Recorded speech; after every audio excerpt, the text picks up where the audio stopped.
ನಮ್ಮ ರಾಜ್ಯದ ಭಾರತೀಯ ಜನತಾ ಪಕ್ಷದ ಅಧ್ಯಕ್ಷರಾದಂಥ BY ವಿಜೇಂದ್ರ ಅವರು ಇವತ್ತೇನು ವಾಲ್ಮೀಕಿ ನಿಗಮದಲ್ಲಿ ನಾಗೇಂದ್ರ ಅವರು 187 ಕೋಟಿ ಹಗರಣವನ್ನು ಆಗಿದೆ ಅಂತಕ್ಕಂಥದ್ದು, ಅದರ ಅಂಗವಾಗಿನ ರಾಜೀನಾಮೆಯನ್ನು ಕೂಡ ಕೊಡ್ತಕ್ಕಂಥದ್ದು ಆಗಿದೆ ಮೊದಲು. ಅಂದರೆ ಮತ್ತೆ ಇವತ್ತು ಈ ಸರ್ಕಾರದಲ್ಲಿ ಅವರಿಗೆ ಮಂತ್ರಿ ಸ್ಥಾನ ಕೊಟ್ಟಿದ್ದಕ್ಕಾಗಿ ಅದನ್ನು ಖಂಡಿಸೋದು, ಅವರಿಗೆ ರಾಜೀನಾಮೆ ಒತ್ತಾಯ ಮಾಡ್ತಕ್ಕಂಥ ವಿಷಯ ಇಟ್ಟುಕೊಂಡು, ಅದ್ರ ಜೊತೆಗೆ ಬಿಜಾಪುರ ಜಿಲ್ಲೆಯಲ್ಲಿರ್ತಕ್ಕಂಥ ಸಾವಿರಾರು ಸಮಸ್ಯೆಗಳದಾವ. ಅದರಲ್ಲಿ ನಮ್ಮ ರಾಜ್ಯಾಧ್ಯಕ್ಷರಾದಂಥ BY ವಿಜೇಂದ್ರ ಅವರು ಹೆಚ್ಚು ರೈತರ ಸಮಸ್ಯೆಗಳ ಗಮನ ಕೊಟ್ಟು ಅವುಗಳ ಪರಿಹಾರಕ್ಕಾಗಿ ನೀವು ಎರಡು ವಿಷಯ ತೊಗೊಂಡು ಹೋರಾಟ ಹಾಕಬೇಕಂದಾಗ ಇದು ಎಲ್ಲ ರಾಜ್ಯದ ಎಲ್ಲ ಜಿಲ್ಲೆಗಳಲ್ಲಿ ಕೂಡ ಈ ಭಾರತೀಯ ಜನತಾ ಪಕ್ಷ DC ಆಫೀಸ್ ಎದುರುಗಡೆ ಹೋರಾಟವನ್ನು ಹಮ್ಮಿಕೊಂಡಿದೆ. ಅದೇ ರೀತಿ ನಾವು ಬಿಜಾಪುರದಲ್ಲಿ ಕೂಡ ಹಮ್ಮಿಕೊಂಡಿದ್ದೀವಿ. 18ನೇ ತಾರೀಕಿಂದ ನಾಳೆಯಿಂದ ಪ್ರಾರಂಭ ಆಗ್ತೈತೆ. ಎಲ್ಲಿವರೆಗೆ ಈ ಸಮಸ್ಯೆಗಳಿಗೆ ಉತ್ತರ ಸಿಗೋದಿಲ್ಲೋ ಅಲ್ಲಿವರೆಗೆ ಈ ಹೋರಾಟ ನಿರಂತರ ಇರ್ತೈತೆ ಅಂತಕ್ಕಂಥದ್ದನ್ನು ಹೇಳುವ ಮೂಲಕ ಇವತ್ತು ಅಗ್ರಿ ಪ್ರೊಡಕ್ಷನ್ದಲ್ಲಿ ಬಿಜಾಪುರ ಜಿಲ್ಲೆ ರಾಜ್ಯದಲ್ಲೇ 2 ನಂಬರ್ ಅದ.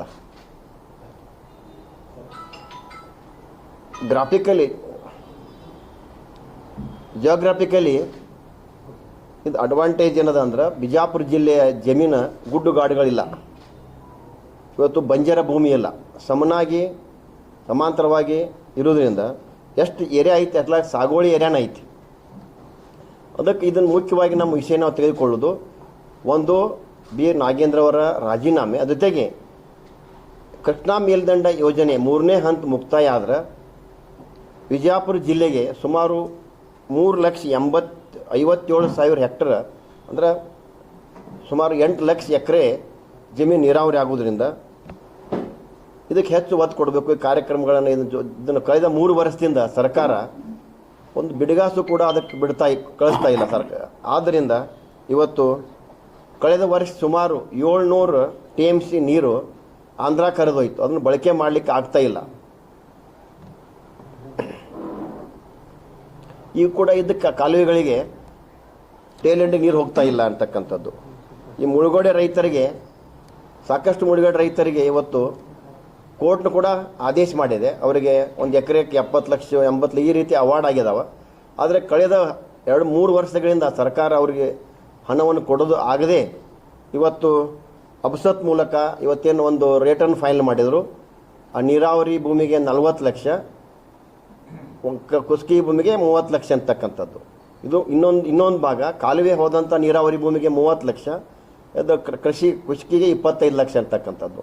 ಇವತ್ತು ಆ ಬಿಡದಿಯಲ್ಲಿ 2.5 ಕೋಟಿ 3 ಕೋಟಿ ಕೊಡ್ತಕ್ಕಂಥ ವಿಚಾರ ಮಾಡ್ತಕ್ಕಂಥ ಸರ್ಕಾರ ಇವತ್ತು ಬಿಜಾಪುರದ ಶಾಸಕರು ಮಂತ್ರಿಗಳು ಕೂಡ ನೀವು ಯಾಕೆ ಇದ್ರ ಬಗ್ಗೆ ಗಮನ ಕೊಟ್ಟು ಬಿಜಾಪುರ ಜಿಲ್ಲೆ ಜನತೆ ಕೂಡ ನೀವು 1 ಕೋಟಿವರೆಗೆ ಅದರ ಒಂದು ಆ ಮುಳುಗಂಡ ರೈತರಿಗೆ ಯಾಕೆ ನೀವು ಕೊಡಿಸಬಾರ್ದು ಅಂತಕ್ಕಂಥ ಒತ್ತಾಯವನ್ನು ಮಾಡುವ ಮೂಲಕ ಇವತ್ತು ಬಬಲೇಶ್ವರ ಬಿಜಾಪುರ ಜಿಲ್ಲೆಯಲ್ಲಿ ಭಾಳ ಚರ್ಚೆ ಆಗ್ತೈತಿ.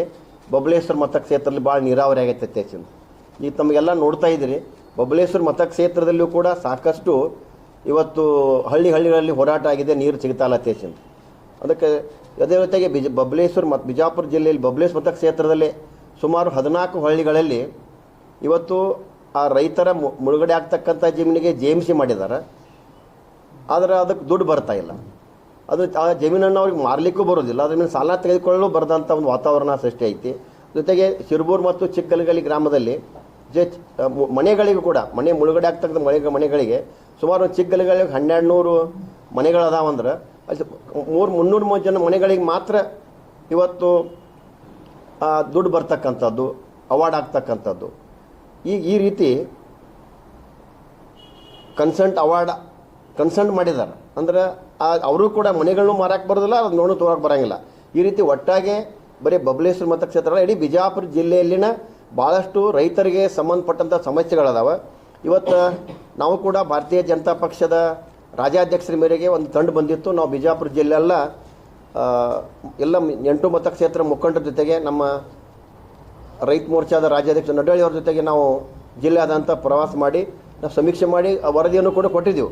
ಇವತ್ತು ವಿಚಿತ್ರ ಅಂದ್ರೆ ಇವತ್ತು ಬಿಜಾಪುರ ಜಿಲ್ಲೆಯ ಉಸ್ತುವಾರಿ ಮಂತ್ರಿ MB ಪಾಟೀಲ್ ಕೂಡ ಇವತ್ತು ಅವ್ರು ಸಮೀಕ್ಷೆ ಮಾಡ್ತಾ ಇದ್ದಾರೆ. ನನಗೆ ಅನಿಸ್ತೈತಿ ತಾವೇ ಉಸ್ತುವಾರಿ ಮಂತ್ರಿ ಇರೋದ್ರಿಂದ ಅದಕ್ಕೆ ತಮ್ಮದೇ ಅಧಿಕಾರ ಇರೋದ್ರಿಂದ ಎಲ್ಲ ಅಧಿಕಾರಿಗಳಿಂದ ನೀವು ಮಾಹಿತಿ ಕಲೆಕ್ಟ್ ಮಾಡಿಕೊಂಡು ನಿಮ್ಮ ಕೆಲಸ ಏನಂದ್ರೆ ಬೇಗನೆ ಬರಗಾಲ ಘೋಷಣೆ ಮಾಡಬೇಕು, ರೈತರ ಸಾಲ ಮನ್ನಾ ಮಾಡ್ಬೇಕಂತಕ್ಕಂಥ ಒಂದು ಡಿಸಿಷನ್ನು ತಾವು ಹೇಳಿಕೆ ಕೊಡ್ತಾ ಇಲ್ಲ ಅಂತಕ್ಕಂಥದ್ದು ಇವತ್ತು ನಾವು ನೋಡ್ತಾ ಇದ್ದೀರಿ. ಉಸ್ತುವಾರಿ ಮಂತ್ರಿಗಳು ಕೂಡ ಇವತ್ತೇನು ಬರಗಾಲ ವೀಕ್ಷಣೆ ಮಾಡಕತ್ತಾರ, ಯಾವ ಮತಕ್ಷೇತ್ರಕ್ಕೆ ಹೋಗ್ತಾರ ಆ ಮತಕ್ಷೇತ್ರದಲ್ಲಿ ಆ ಮತಕ್ಷೇತ್ರ ಶಾಸಕರು ಇರೋದಿಲ್ಲ. ಅಂದರೆ ಇವತ್ತು ಏನಾಗಿದೆ ಅಂದ್ರೆ ಕಾಂಗ್ರೆಸ್ಸಿನ ಉಸ್ತುವಾರಿ ಮಂತ್ರಿಗಳಿಗೂ ಮತ್ತು ಶಾಸಕರಿಗೆ ಸಂಬಂಧಗಳಿಲ್ಲ ಅಂದಾಗ ಬಿಜಾಪುರ ಜಿಲ್ಲೆಯನ್ನು ಯಾವ ಮಟ್ಟಕ್ಕೆ ನೀವು ಸಮಸ್ಯೆಗಳು ಬಗೆಹರಿಸ್ತೀರಿ ಅಂತಕ್ಕಂಥ ಒಂದು ಪ್ರಶ್ನೆ ಕೇಳುವ ಮೂಲಕ ಇದೆಲ್ಲ ಕಾರಣಕ್ಕಾಗಿ ನಾವು ನಾಳೆಯಿಂದ ಹೋರಾಟವನ್ನು ಪ್ರಾರಂಭ ಮಾಡ್ತೀವಿ. ಇವತ್ತು ನಾವು ಜಿಲ್ಲಾಧಿಕಾರಿಗಳಿಗೂ ಕೂಡ ಭೇಟಿ ಆಗ್ತಾ ಇದ್ದೀವಿ, ಸಂಬಂಧಪಟ್ಟಂಥ ಪೊಲೀಸ್ ಇಲಾಖೆ ಭೇಟಿ ಆಗ್ತೀವಿ, ಅವ್ರಿಗೆ ನಾವು ಮನವಿ ಮಾಡಾಕತ್ತೀವಿ. ಇದು ರಾಜ್ಯಾದ್ಯಂತ ಎಲ್ಲ ಜಿಲ್ಲೆಗಳು ನಡೀತಾ ಇದೆ. ಆದರೆ ನೀವು ನಮ್ಮ ಒಳ್ಳೆಯ ರೈತರಿಗೆ ನಾವು ಅನ್ನ ಕೊಡ್ತಕ್ಕಂಥ ರೈತರ ಪರ ಹೋರಾಟ ಇದೆ. ಮತ್ತು ಇವತ್ತು ಬಿ ನಾಗೇಂದ್ರ ಅವರು ಇವತ್ತು 187 ಕೋಟಿ ನೀವು ಹಣವನ್ನು ಲೂಟಿ ಮಾಡಿದಂಥವ್ರಿಗೆ ನೀವು ಒಮ್ಮೆ ಮಂತ್ರಿ ಸ್ಥಾನ ಕೊಡ್ತೀರಿ ಅಂದ್ರೆ ಒಂದು ಸಂದೇಶ ಏನು ಕೊಡ್ತೀರಿ ನೀವು ರಾಜ್ಯದ ಜನರಿಗೆ? ಒಂದು ಉಳಿದೆಲ್ಲ ಮಂತ್ರಿಗಳು ಕೂಡ ನೀವು ಲೂಟಿ ಮಾಡಿರಂತ ಸಂದೇಶ ಕೊಟ್ಟಂಗಾಕೈತಿ ಅಂತಕ್ಕಂಥ ಒಂದು ಇಚ್ಛೆ ಇಟ್ಕೊಂಡು ನಾವು ಹೋರಾಟ ಹಮ್ಮಿಕೋತಾ ಇದ್ದೀವಿ. ಇನ್ನು ಮುಂದಿನ ವಿಷಯವನ್ನು ನಮ್ಮ MLC ಮಾಜಿ MLC ಅಂತ ಅರುಣ್ ಶಾಪೂರ್ ಸರ್ ತಗೊಂತಾರೆ. ವಿಧಾನಸಭೆ ನಡೀತಾ ಇದೆ, ಆದರೆ ಸರ್ಕಾರದ ಒಂದು ಗಮನ ಸೆಳೆಯುವ ದೃಷ್ಟಿಯಿಂದ ಬಿಜಾಪುರ ಜಿಲ್ಲೆ ಭಾರತೀಯ ಜನತಾ ಪಕ್ಷ ವತಿಯಿಂದ ಹೋರಾಟವನ್ನು ಹಮ್ಮಿಕೊಳ್ತಾ ಇದ್ದೀವಿ. ಪ್ರತಿ ದಿವಸ ಒಂದೊಂದು ಮತಕ್ಷೇತ್ರದಿಂದ ನಮ್ಮ ರೈತರು ಬಂದು ಕೆಲ ಹೋರಾಟದಲ್ಲಿ ಭಾಗ ಇದ್ದೀವಿ. ನಾವು 24ನೇ ತಾರೀಕಿಗೆ ನಾವು ದೇವರಿಪುರಿ ಮತಕ್ಷೇತ್ರದಿಂದ ಹೆಚ್ಚಿನ ಸಂಖ್ಯೆಯಲ್ಲಿ ಸಾವಿರಾರು ಜನ ಸಂಖ್ಯೆಯಲ್ಲಿ ರೈತರು ಬಂದು ನಾವು ಪಾಲ್ಗೊಳ್ತಿದ್ದೀವಿ. ಯಾಕಂದ್ರೆ ಸಾಕಷ್ಟು ಸಮಸ್ಯೆಗಳಿದಾವೆ. ಬಿಜಾಪುರ ಜಿಲ್ಲೆಗೆ ಎಷ್ಟು ಸಮಸ್ಯೆ ಅದಕ್ಕಿಂತ ಹೆಚ್ಚಿನ ಸಮಸ್ಯೆಯನ್ನು ನಮ್ಮ ದೇವರಿಪುರಿಗೆಲ್ಲ ಅನುಭವಿಸ್ತಾ ಇದ್ದೀವಿ. ಯಾಕಂದ್ರೆ ಬರಗಾಲದ ತುತ್ತಿಗೆ ನಾವು ಈಡಾಗಿದ್ದೀವಿ, ಆದರೆ ಯಾವುದೇ ಸರ್ಕಾರ ಇದ್ರ ಬಗ್ಗೆ ಸ್ಪಂದನೆ ಮಾಡ್ತಾ ಇಲ್ಲ. ಯಾಕಂದ್ರೆ ತುರ್ತುವಾಗಿ ನಾವು ರೈತರಿಗೆ ಒಂದು ಬರಗಾಲದ ಘೋಷಣೆ ಮಾಡಿಕೆಲೆ ಪರಿಹಾರ ಕೊಡುವಂಥ ಕೆಲಸ ಸರ್ಕಾರ ಮಾಡಬೇಕು. ಆ ನಿಟ್ಟಿನಲ್ಲಿ ಸರ್ಕಾರ ಮಾಡ್ತಾ ಇಲ್ಲ. ಆ ಸರ್ಕಾರದ ಗಮನ ವಿಧಾನಸಭೆಯಲ್ಲಿ ಸೆಳಿಬೇಕಂತ ತಿಳ್ಕೊಂಡು ಕೆಲೆ ಇವತ್ತೆಲ್ಲ ಉಗ್ರವಾಗಿ ನಾವು ಹೋರಾಟವನ್ನು ಮಾಡ್ತಾ ಇದ್ದೀವಿ. ಈ ನೀರಿನ ಬಗ್ಗೆ ಹೇಳಬೇಕಾದ್ರೆ ಈ ಕೆರೆ ತುಂಬ ಯೋಜನೆ ಇದೆ. ಟೇಲೆಂಡ್ ಅದಾವೆ, ಚಿಮ್ಮಲಿಗೆ ಏತ ನೀರಾವರಿ ಹಾಗೂ ಬಿಜಾಪುರ ಮುಖ್ಯ ಕಾಲುಗಳು ಬರ್ತಾ ಇದಾವೆ. 190ರಿಂದ 200 ಕಿಲೋಮೀಟರ್ ಉದ್ದಿದಾವೆ. ಕಡಿ ಟೇಲೆಂಡಿಗೆ ನೀರು ಬರ್ತಿಲ್ಲ, ಅವು ಕೆರೆಗಳು ಯಾವುದು ತುಂಬ್ತಾ ಇಲ್ಲ. ಆ ನಿಟ್ಟಿನಲ್ಲಿ ಟೇಲೆಂಡಿಂದ ಉಲ್ಟಾ ನೀರು ತುಂಬಿಸುವಂಥ ಕೆಲಸ ಆಗ್ಬೇಕಂದ್ರೆ ನಾವು ಸರ್ಕಾರದ ಮೇಲೆ ಕೂಡ ಒತ್ತಡ ಮಾಡ್ತಾ ಇದ್ದೀವಿ. ಸಂಬಂಧಪಟ್ಟ ಅಧಿಕಾರಿಗಳು ಸರ್ಕಾರ ಎಲ್ಲ ರೈತರಿಗೆ ಒಂದು ದನಗಳಿಗೆ ಮನುಷ್ಯರಿಗೆ ಕುಡಿ ನೀರಿನ ಒಂದು ಅನುಕೂಲ ಮಾಡಿಕೊಡ್ಬೇಕಂತ ಕೂಡ ಈ ಹೋರಾಟದಲ್ಲಿ ನಾವು ಕೇಳ್ತಾ ಇದ್ದೀವಿ. ಆ ನಿಟ್ಟಿನಲ್ಲಿ ಈ ಬರಗಾಲ ಇವ್ರು ಸಮೀಕ್ಷೆ ಮಾಡಿ ಕೇಂದ್ರ ಸರ್ಕಾರಕ್ಕೆ ಕಳಿಸಿದ್ರೆ ಕೇಂದ್ರ ಸರ್ಕಾರದವ್ರು ದುಡ್ಡು ಬಿಡುಗಡೆ ಮಾಡೋಂಥ ಕೆಲಸ ಆಗ್ತೈತಿ.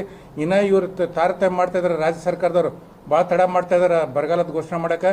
ಆ ನಿಟ್ಟಿನಲ್ಲಿ ಸರ್ವೆ ಮಾಡಿ ಅತಿ ಶೀಘ್ರವಾಗಿ ಕೇಂದ್ರಕ್ಕೆ ವರದಿ ವಾಪಸ್ಬೇಕಂತ ಕೂಡ ಸರ್ಕಾರದ ಮೇಲೆ ಒತ್ತಡ ಹಾಕ್ತಾ ಇದ್ದೀವಿ. ಈ ನಿಟ್ಟಿನಲ್ಲಿ ಸರ್ಕಾರ ಹಲವಾರು ಸಮಸ್ಯೆಗಳು, ನೂರಾರು ಸಮಸ್ಯೆಗಳು. ನಾಳೆ ನಾವು ಉಪವಾಸ ಕೂತಾಗ ಎಲ್ಲ ಸಮಸ್ಯೆಗಳಿಗೆ ಪರಿಹಾರ ಕೇಳೋ ನಿಟ್ಟಿನಲ್ಲಿ ನಾವು ಮಾನ್ಯ DC ಅವರಿಗೆ ಹಾಗೂ ಉಸ್ತುವಾರಿ ಮಂತ್ರಿಗಳಿಗೆ ನಾವು ಕೇಳ್ತಾ ಇದ್ದೀವಿ. ಹೆಚ್ಚಿನ ಪ್ರಮಾಣದ ತಮ್ಮ ಪತ್ರಿಕೆ ಮುಖಾಂತರ ನಾವು ಸರ್ಕಾರ ಮೇಲೆ ಒತ್ತಾಯ ಮಾಡ್ತಾ ಇದ್ದೀವಿ. ನಮ್ಮ ಅತಿ ಶೀಘ್ರ ನಮ್ಮ ರೈತರಿಗೆ ಒಂದು ಅನುಕೂಲ ಮಾಡಿಕೊಡೋಕೆ ಕೇಳ್ತಾ ಇದ್ದೀವಿ ತಮ್ಮ ಮುಖಾಂತರ.